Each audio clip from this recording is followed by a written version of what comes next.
Checking करने आए हो, एक विधायक दल की बैठक आई है यहाँ पे मीटिंग, क्या निरीक्षण किया और क्या बातें मीटिंग में हुई है आपकी?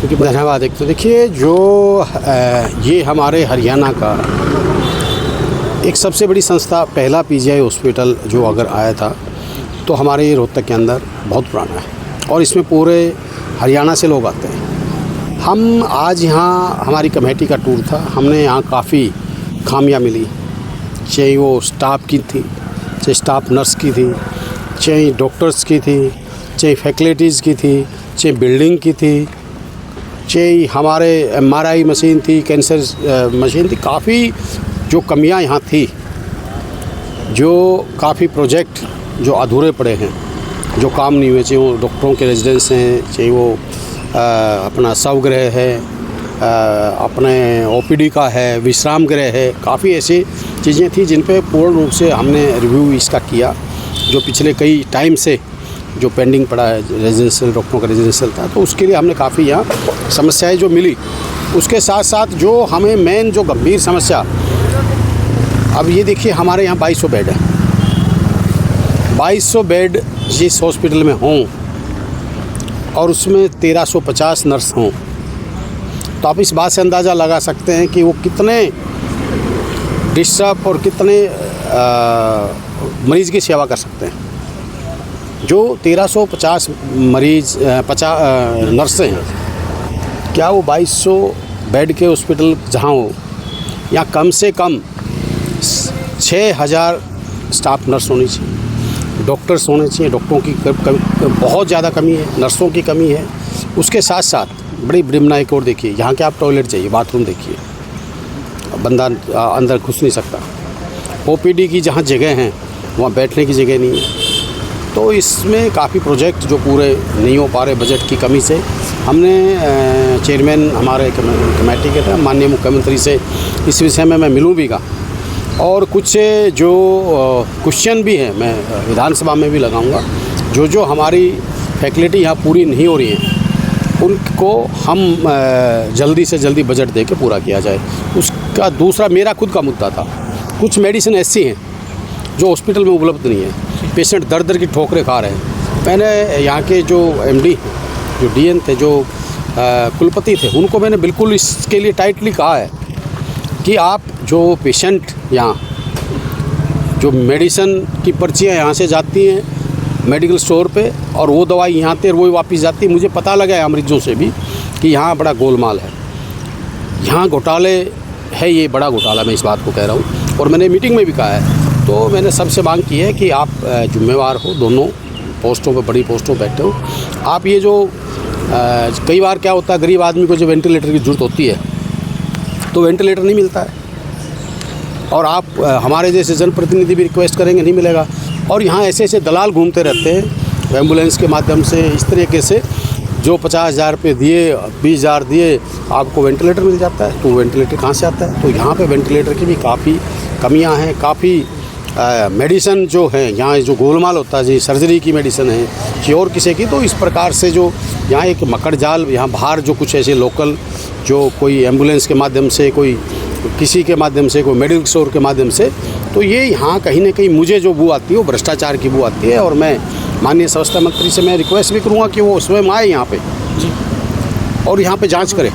और मैं आपके मीडिया के माध्यम से कह रहा हूँ, मैं इस मुद्दे को 101% विधानसभा में उठाऊँगा, क्योंकि ये मैंने कहा है यहाँ डॉक्टर साहब से भी, इनसे भी, कुलपति जी सब से कहा, मैंने कहा ये भगवान का मंदिर है, ये हॉस्पिटल नहीं है, भगवान का मंदिर है। हर व्यक्ति भगवान के बाद अगर कोई भगवान किसे मानता डॉक्टर होता है, तो आप यहाँ बजट की कमी है या कारण क्या है? एक सवाल तो ये देखिए। दूसरा सवाल मेरा है कि 150 मीटर की परिधि पर यहाँ पर बहुत सारी जो लैब हैं, बहुत सारे प्राइवेट हॉस्पिटल जो खुले हुए हैं, और यहाँ से जो उनके एजेंट जो है मरीजों को लेकर जाते हैं, तो इस पर भी कोई चर्चा हुई? देखिए बिल्कुल हुई है। मैंने कहा यहाँ पे, मैंने आपको बताया बजट की भी मोटी कमी है। दूसरा आपने कहा ना, बहुत मेडिकल स्टोर, बहुत लैब, बहुत हॉस्पिटल, ये यहाँ पे दलाल बैठे हैं। यहाँ सरकारी हॉस्पिटल में भी दलाल, बाहर भी दलाल, जो सेटिंग करके आम व्यक्ति को लूटवाने का काम यहाँ से चल रहा है। ये गोरख धंधा चल रहा है। कहीं ना कहीं इसमें मैं मुख्यमंत्री से भी मैंने मांग करूंगा और मैं विधानसभा में उठाऊंगा, इसकी गंभीरता से जांच होनी चाहिए। ये जो गरीब व्यक्ति भी यहाँ पे आने से कतरा रही है, यही बीच में है, अभी तक उनकी कोई विजिट ऐसी हुई नहीं। मैं स्वास्थ्य मंत्री से स्वयं मिलूंगा कि वो स्वयं यहाँ आए और स्वयं आके यहाँ नज़ारा देकर, मुख्यमंत्री जी के पास CID के बड़े तंत्र है, वो CID लगाए, विजिलेंस लगाए, वो जाँच कराएँ। मैं मुख्यमंत्री से मांग करता हूँ।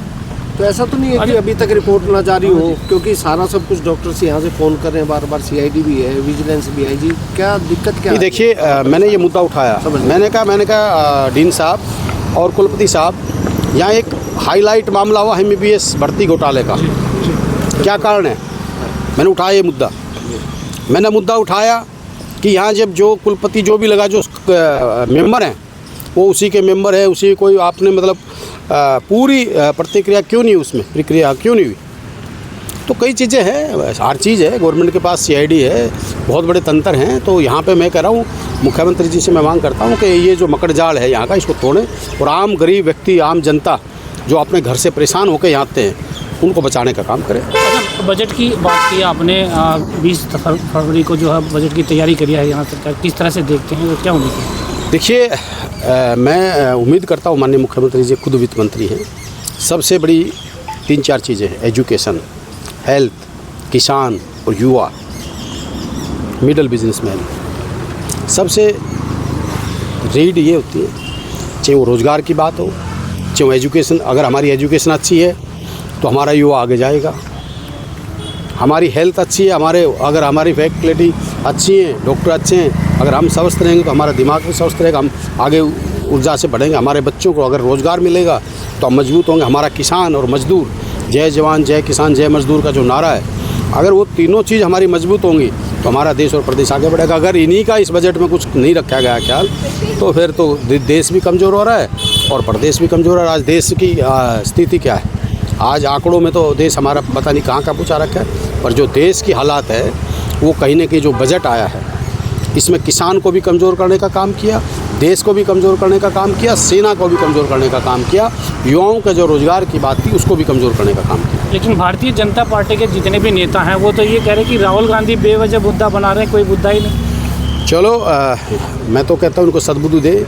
एक दिन मैं राहुल गांधी जी की बात नहीं करता हूँ, एक दिन ये देश खुद ये कहेगा कि राहुल गांधी ने जो कहा था वो सत्य कहा था, चाहे वो कोविड की बात हो, चाहे वो नोटबंदी की बात हो, चाहे पीछे वो वोट चोरी की बात थी, चाहे हमारे हमारे पाकिस्तान के साथ हमारे सीमा पे जो तनाव हुआ वो भी थी, चाइना की बात करी। राहुल गांधी सच्चे व्यक्ति है, ईमानदार व्यक्ति है, वो जो कहते हैं दिल से कहते हैं। मैं एक चीज़ जरूर कहता हूँ, आज राहुल गांधी शायद बीजेपी से बड़ी झूठ नहीं बोलते, वो सच्चाई पर चलते, इसलिए सच को आँच नहीं है। सच्चाई एक दिन देश के सामने आएगी और ये देश हमारा देश है, ये बड़े वीरों का देश है और बड़े माइंडेड यहाँ लोग हैं, पर कई बार कुछ ऐसे भी हैं जो इनके छलावा में आ रहे हैं। लोग इस बात को भली बात ही जानते हैं। जिस तरह से कांग्रेस का वो कहा जाता है कि कई गुटों में बढ़ी हुई, एक मंच पर कब दिखाई देंगे सभी नेता? देखिए फिर वही बात आएगी। मैं अपनी बात को ईमानदारी से रखता हूँ, मैं आपकी बात से सहमत हूँ, मैं बिल्कुल सहमत हूँ। जिस दिन कांग्रेस के नेता अपनी युगो छोड़ देंगे और कांग्रेस के बारे में नहीं और देश के बारे में, प्रदेश के बारे में सोचना शुरू कर देंगे, उस दिन कांग्रेस देश में फिर वही कांग्रेस होगी। देश के लोग ईमानदारी से कांग्रेस को मजबूत करना चाहते हैं, देश को मजबूत करना चाहते हैं। कहीं ना कहीं हमारी कमी है कि हमारे लोग आपसी गुटबाजी की वजह से या उसकी वजह से हम कहीं ना कहीं खुद कमज़ोर हो रहे हैं। और मैं राहुल गांधी जी भी खुद कह के भी गए कि आप लोग इकट्ठा होके आपने देखिए, जब तक हम अपनी